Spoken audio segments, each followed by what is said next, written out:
सादर प्रणव। आदरणीय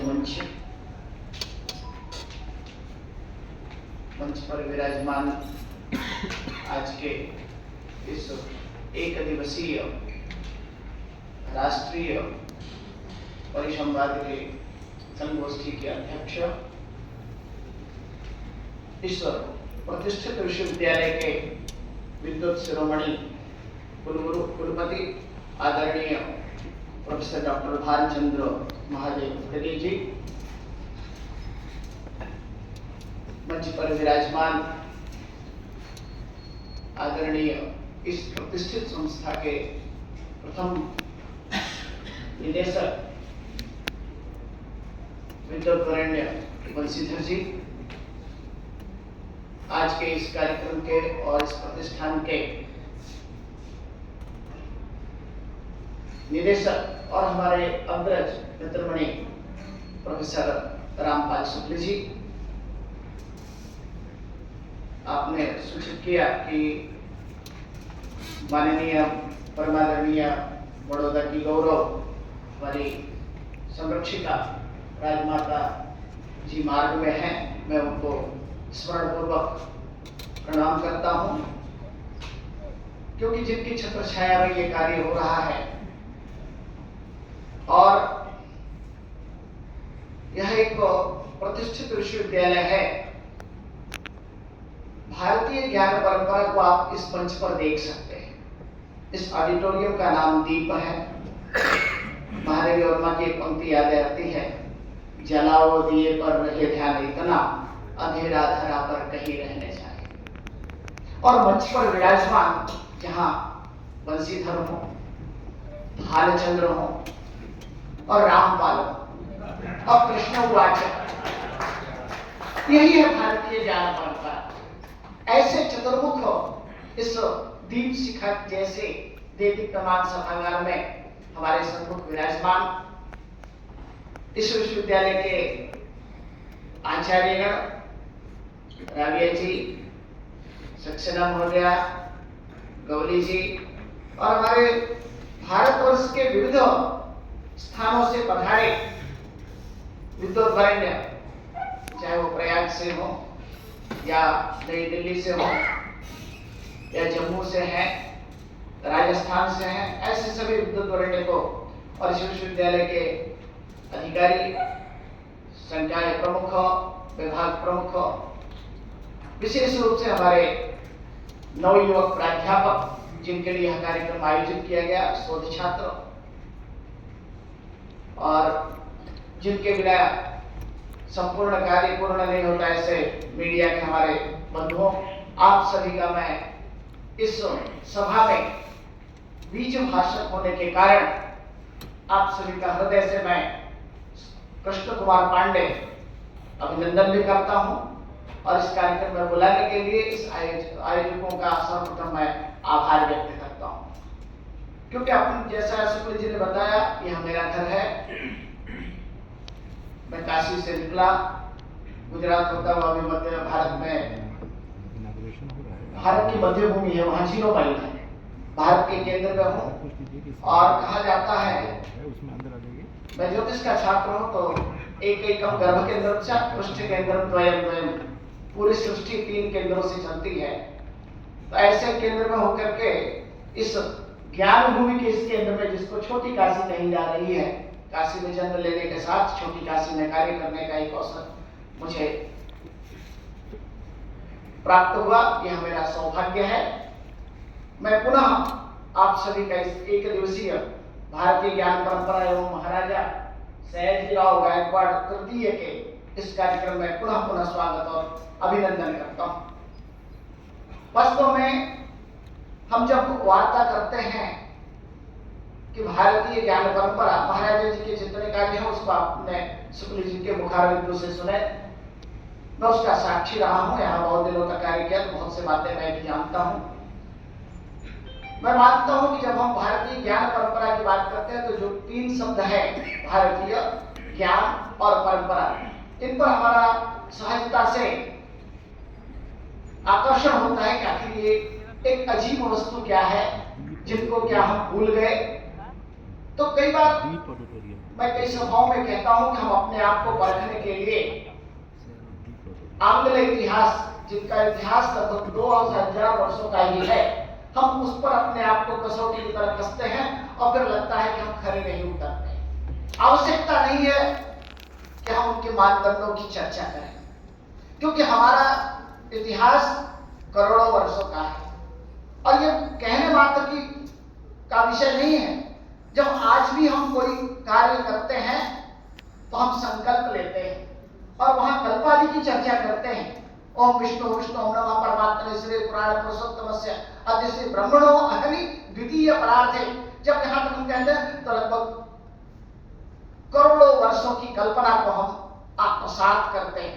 आत्मसात ही नहीं करते हैं, यह वो ज्ञान परंपरा है जिसमें हम भारतीय नाम ज्ञान और रत्न नाम निष्ठा पूर्वक रहने वाला वो भारत है। महाभारत में केवल भारती की ही चर्चा होती है और ऐसी भारती की उपासना वाला यह देश ही केवल विश्व गुरु कहलाने के योग्य कहा जाता रहा है और कहा जाता रहेगा। अनेक आक्रमण हुए, उसके बावजूद हमारा जो इतिहास है वो हमारी रगों में है। हमारी जो परंपरा है, ज्ञान है, वो हमारे घरों में, हमारे गांव-गांव में कूट कूट के भरी हुई है। इसलिए हजारों वर्ष की गुलामी के बाद भी, चाहे आंग्ल का समय रहा हो, चाहे यवन समय रहा हो, उसके बावजूद हमारी शिक्षा पद्धति बदल गई। हमारे धार्मिक स्थलों, हमारी जो इसके केंद्र थे, उनको नष्ट किया गया, परंतु हमारी ज्ञान परंपरा गंगा की अविरल धारा की तरह अजस्र रही। मैं ऐसी ज्ञान साधना की, आज हम बात करते हैं कोई भी कार्य करिए, आप जियो टैग लगाइए। हम हर कार्य ही जियो टैग से करते रहे हैं। आज डाटा की चर्चा होती है, डाटा को सुरक्षित कैसे करें। अभी वैदिक छात्रों ने जो वेद मंत्र पढ़ा, ये आज सुरक्षित कैसे है। जटा पाठ, घंट पाठ, अनेक प्रकार के दंड पाठ, अनेक प्रकार के पाठ करने की जो हमारी विद्या थी, ये हमारी डाटा को सुरक्षित करने की प्रक्रियाएं थी। ये हमारी ज्ञान परंपरा थी। रही दूसरी बात कि हम जब भी कोई कार्य करते थे, हम उस पात्र का नाम लेते हैं, कौन कर रहा है, उस व्यक्ति कौन है, उसका कुल क्या है, उसके कार्य करने का कारण क्या है, स्थान क्या है और वो काल क्या है। उस काल को हम हमेशा कनेक्ट करते रहे हैं आकाशदीप परिदृश्य से। जब हम तिथि वाला नक्षत्र योग करनादि की उल्लेख करते हैं कि आज ये तिथि है, ये पक्ष है, ये मास है, ये नक्षत्र है, अर्थात हम उसको एक जियो टैग देते रहे हैं। अर्थात हमारे सारे कार्य आज भी, जब बाल गंगाधर तिलक ने रामायण महाभारत में वैदिक काल का अनेक अन्वेषण किया, तो वह काल टैग के कारण ही आज हम कह सकते हैं कि हमारा इतिहास केवल 5000 वर्षों का नहीं है, हमारा इतिहास करोड़ों वर्षों का है, क्योंकि वह सृष्टि आरंभ से है। सृष्टि आरंभ इसलिए कहता हूं कि भास्कर ने एक जगह लिखा, लंका नगरिया उदय अच्छभानो तस्यैव वारे प्रथमं बभूव मधुसितादे दिनमास वर्ष युगादिका नाम युगोत् प्रवृत्ति। वहीं से चैत्रादि मास इत्यादि का संकल्पना, अर्थात इस सृष्टि का प्रारंभ ही सूर्योदय से हुआ और उस काल से ही यह भारतीय ज्ञान परंपरा चलती है। फिर ज्ञान क्या है, तो ज्ञान के लिए बहुत सुंदर, जो लोग संस्कृत अच्छा लग रहा है, जिसमें अंग्रेजी के लोग भी हैं, कॉमर्स के लोग भी हैं, उनके लिए ही वही हमारे केंद्र बिंदु आज हैं। क्योंकि हम संस्कृत वाले तो इसको रखते रहे, विद्या ददाति विनयम। अगर आप में विनम्रता नहीं आई तो ऐसे विद्या का कोई उल्लेख नहीं है। आज की विद्या जीविकोपार्जन, उदर पोषण के लिए कुकर सुकर कीट पतंग आदि जितने जन्म लेते हैं, उधर तो सबके भरते हैं, परंतु कमाने के बाद मैं बहुत से आदमी छात्रों से पूछता हूं, आप लाखों के पैकेज कमाते हो, इसका करोगे क्या। बड़ी गाड़ी लूंगा, बड़ा बंगला लूंगा, उसके बाद नहीं पता है। भारतीय ज्ञान परंपरा कहती है विद्या ददाति विनयम। अगर आप विद्यावान हो गए, आप में विनम्रता आ गई, तो समझिए आपने विद्या ने आपको स्पर्श किया। या विद्या सा विमुक्तये, वह आपके समस्त दुखों का नाश कर सकती है। और विद्या आएगी कैसे, श्रद्धावान लभते ज्ञानम। यदि आप में श्रद्धा है, श्रद्धा बहुत बड़ी चीज है। और आज श्रद्धा किसमें है, सर्वे गुणः कंचन आश्रयन्ति। धन दीजिए, शिक्षा लीजिए, श्रद्धा धन में है। हमारी गुरु शिष्य परंपरा की चर्चा में 2 मिनट करूंगा आपके साथ, क्योंकि हमारे इस सारे ज्ञान का जो स्रोत है, जैसा शुक्ल जी ने कहा, वो हमारे 4 वेद हैं। वेद का अर्थ ही है ज्ञान, और विभिन्न प्रकार के अज्ञानान तिमिरांधस्य ज्ञानांजन शलाकया, अज्ञान को दूर करने का जो साधन है, वह वेद है। वेद 4 है, सभी जानते हैं, परंतु 4 उपवेद हैं जिसकी चर्चा आपने की। धनुर्वेद, आयुर्वेद, गांधर्व वेद और स्थापत्य वेद, ये 4 वेद। आज तो केवल मनुष्य की चिकित्सा पर आधुनिक ज्ञान काम कर रहा है। हमारे यहाँ तो वृक्षायुर्वेद जैसा भी ज्ञान है, मतलब हम वृक्षों के आयु, पशुओं की चिकित्सा इत्यादि की भी हमेशा अपनी परंपरा में ज्ञान करते आ रहे हैं। और इन सबको जानने के लिए वेदों को षडंग रूप में देखा गया। शब्द शास्त्र मुखम ज्योतिषम चक्षुषी श्रोत्र मुक्तम निरुक्तम च कल्पकरो याद शिक्षा से वेदस्य सा नासिका पाद पद्मद्वयम छंदः। वेद को षडंग रूप में बनाया गया। हमारा भी षडंग है, उस षडंग का संस्कार होना ज्ञान के लिए आवश्यक है। वो षडंग क्या है? हमारा मुख का संस्कार, हम बोले क्या, हम देखें क्या, हम सुने क्या, हम घ्राण क्या करें, हम हाथों से कौन सा काम करें, और हमारे आचरण पद किधर जाए, किस मार्ग में, सुमार्ग को बताना और कुमार्ग से रक्षण करना, यही हमारी ज्ञान परंपरा रही है। अर्थात आज के युग में यदि हम एक तांत्रिक मनुष्य पैदा कर रहे हैं जो केवल अर्थ समृद्धि दे सकता है, लेकिन उस अर्थ समृद्धि का मानव कल्याण के लिए कैसे उपयोग होगा, वह मानव सुसंस्कारित मानव उत्पन्न करने का जो बीड़ा उठाया है, वह भारतीय ज्ञान परंपरा ने उठाया है। और आप सभी जान के भारतीय ज्ञान परंपरा का एक अनूठा दृश्य है कि केवल एकमात्र पूरे विश्व में यह एक भारतवर्ष देश है जिसको हम माता के रूप में जानते हैं। हम भारत माता कहते हैं। विश्व का कोई भी देश नहीं है ऐसा जो अपने इस भूभाग को, देश को माता के रूप में संबोधित, जब माता के रूप में हम संबोधित करते हैं तो स्मृति ग्रंथ कहता है पतिता गुरुवस्त्याज्या माता नैव कदाचन।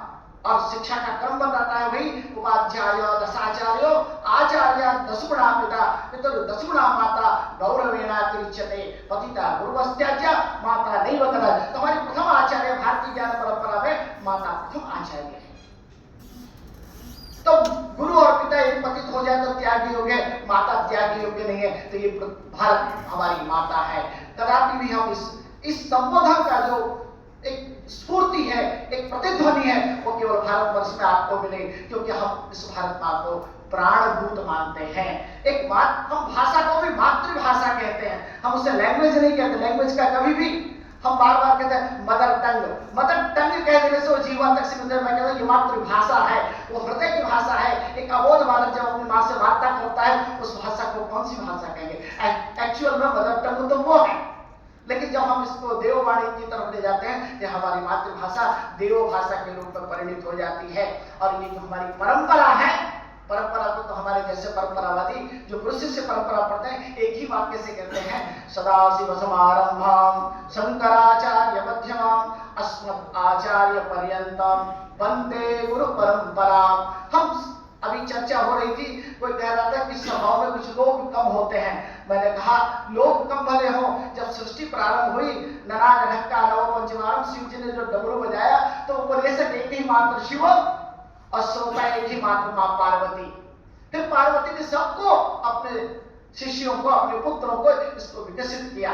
तो ठीक हम प्रारंभ करते हैं भगवान शिव से लेकर के शंकराचार्य को और अपने आचार्य परंपरा तक। अर्थात यह परंपरा हमारी शिव कहने से सृष्टि आदि से प्रारंभ हो जाती है। ऐसी है यह ज्ञान परंपरा। और इस ज्ञान परंपरा की कुछ खासियत है। अभी हम इस चार दीवारी के अंदर हैं, यह आधुनिकता है। जब हम किसी प्रवचन में जाते हैं, वो भारतीय ज्ञान परंपरा है, खुला आसमान को, न कोई सिलेबस है। आज क्या होता है, वन वे ट्रैफिक है। टीचर्स को एक सिलेबस दिया है, वो पढ़ा रहा है, छात्र को मजबूरी है एग्जाम उसी में देना है। हम इधर से गोले डालते जा रहे हैं, उनको आता है नहीं आता है, निद्रा आ रही है, उबन हो रही है, लेकिन उनको पढ़ना इसलिए है कि उसको एग्जाम देना है। भारतीय ज्ञान परंपरा में ऐसा नहीं है, कोई सिलेबस नहीं है। छात्र की आवश्यकता अनुसार गुरु उसको ऑटोनॉमस देता था। आज नई शिक्षा नीति में, एनईपी में हम ऑटोनॉमस की बात करते हैं, कि हमारे नगर में परंपरा में रहा है। कोई क्लासरूम नहीं।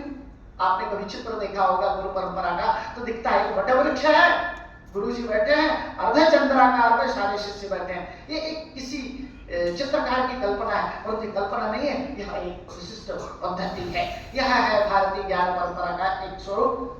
दूसरा स्वरूप आपको बताऊं, महाराष्ट्र में, मध्य प्रदेश में कुलपति को कुलगुरु कहते हैं। तो हमारे यहाँ गुरुकुल चलता था और उसका कुलगुरु होता था, शब्द वही है, कुलगुरु गुरुकुलम।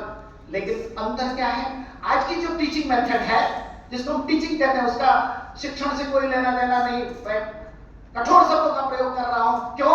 क्योंकि वह जब टीचर होता है तो वह दक्षिणा गुरु होता है, और जो भारतीय गुरु परंपरा का होता है वो गुरु दक्षिणा देता है। अर्थात हर शिक्षार्थी को शिक्षण देना हमारा कर्तव्य है, दक्षिणा वो दे या ना दे वो बाद में आता है। और आज क्या होता है, पहले आप एडमिशन के लिए फीस जमा करें, आपकी योग्यता ही ये फी है। अगर आपने फीस जमा की तो आप क्लास में रहेंगे। तो आज दक्षिणा गुरु है और हम गुरु दक्षिणा वाले हैं। और ऐसे उदाहरण आने को आपको मिलेंगे, चाहे शांतिपुरी के आश्रम का देख लें, चाहे वाल्मीकि के आश्रम का देख लें, चाहे विश्वामित्र के आश्रम का देख लें, चाहे हम नालंदा और तक्षशिला की बात करते हैं। कहीं भी शिक्षा के लिए केवल योग्यता, उसकी जिज्ञासा और उसकी योग्यता ही परखी जाती थी, चाहे वो कर्ण का शिक्षा हो, किसी की भी शिक्षा हो। कहीं दक्षिणा का कोई प्रावधान नहीं था। राजा का भी पुत्र वही पढ़ता है, गरीब सुदामा भी वही पढ़ता है, दक्षिणा दे या न दे। परंतु आज ऐसी स्थिति नहीं है। ये अंतर है दोनों स्थितियों में। और इसकी परंपराओं का ज्ञान केवल श्रुति परंपरा से है, गुरु परंपरा से है, कुल परंपरा से है, ग्राम परंपरा से है, देश परंपरा से है। धन्य हो भारत भूमि की वो माताएं और हमारे पूर्वज जिन्होंने इस परंपरा को आज भी हमारे लिए जीवंत रखा है, जिसके लिए न तो किसी राजाश्रय की आवश्यकता पड़ी, न किसी दंड विधान की आवश्यकता पड़ी। ऐसे विशिष्ट ज्ञान परंपरा के चर्चा हम आपके सामने कर रहे हैं। इसका केंद्र बिंदु क्या है? वास्तव में शिक्षा हम ऐसा क्यों करेंगे? इसके केंद्र बिंदु यह पिंडे तद ब्रह्मांडे। हमने इस पिंड को ही, आपके शरीर को ही एक ब्रह्मांड का स्वरूप माना। यही हमारी शिक्षा का प्रारंभ वहीं से होता है। जब माता कौशल्या कहते हैं तजौ तातयः रूपा, कीजिए शिशु लीला, वास्तव में पूरा ब्रह्मांड उन्होंने दिखाया। वास्तव में आपके अंदर भी आपका जो एक मॉडल है ना, सारे चिप है, सारे ब्रह्मांडीय शक्ति है, इसको केवल जगाने की आवश्यकता है। ये जगाने का कार्य भारतीय ज्ञान परंपरा करती है। और कैसे करती है? पुरुषार्थ चतुष्टय, धर्म, अर्थ, काम और मोक्ष। धर्म का नाम सुनते ही थोड़ा हमारी एक कल्पना बदल जाती है कि धर्म क्या है। धार्यति धर्म, जो हम धारण करते हैं। आज जैसे बीच वक्तव्य करने का रोल मुझे मिला है, तो मुझे आपको केवल प्रेरित करने का कार्य करना है। यही है हमारा धर्म आज का। और आप इस सभा में बैठे हैं तो बाहर की किसी फिल्म थिएटर का आकलन करते हुए, स्वप्न देखते हुए नहीं बैठिए। आप मेरी वार्ता से संबंध है, क्योंकि ज्ञान चक्षुओं से जाता है, ये आपका रोल है। अगर आपने रोल अच्छे से नहीं किया तो आपने धर्म का पालन नहीं किया। धर्म कहीं है नहीं, मंदिर में ही केवल जाना ही धर्म है। आपके अपने कर्तव्य का पालन करना। और धर्मानुशासित जो अर्थ है, धन प्राप्ति है, वो अर्थ है। और उनके आधार पर जो हमारी कामनाएं हैं, हमारे ज्ञानेंद्रियों की मर्यादित कामनाएं, वही हमारी काम है। और उसके कारण तो मोक्ष बंध, ऐसे विभिन्न प्रकार के ब्रह्म। मैं तो ये कहूंगा कि शिक्षण हमारा 360 डिग्री पूरे जीवन का चलता है। कैसे चलता है आप थोड़ा देखेंगे।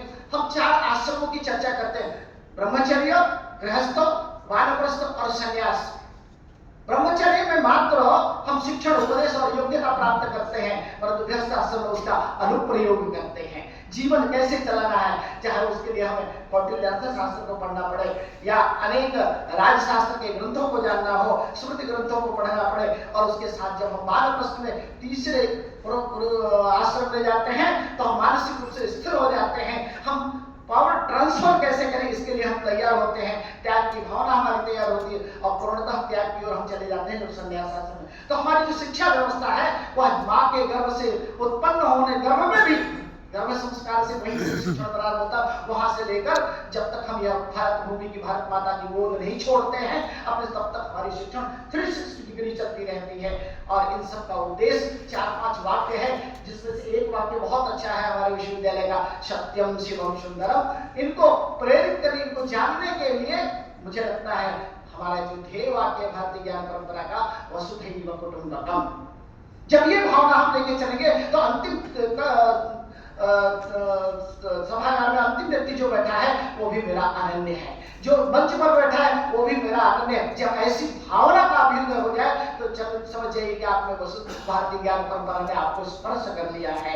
सर्वजन सुखाय, और आप जब सबके सुख की कामना करते हैं और जब आप तभी हम कह सकते हैं संगच्छद्दम संबद्धम संबोधन से जानता। हम सब एक साथ चलेंगे, एक साथ सोचेंगे और एक कल्याण मार्ग की ओर प्रशस्त होंगे, तो हम अपने लोगों के छिद्रान्वेषण में उनके उत्कर्ष की कामना करेंगे।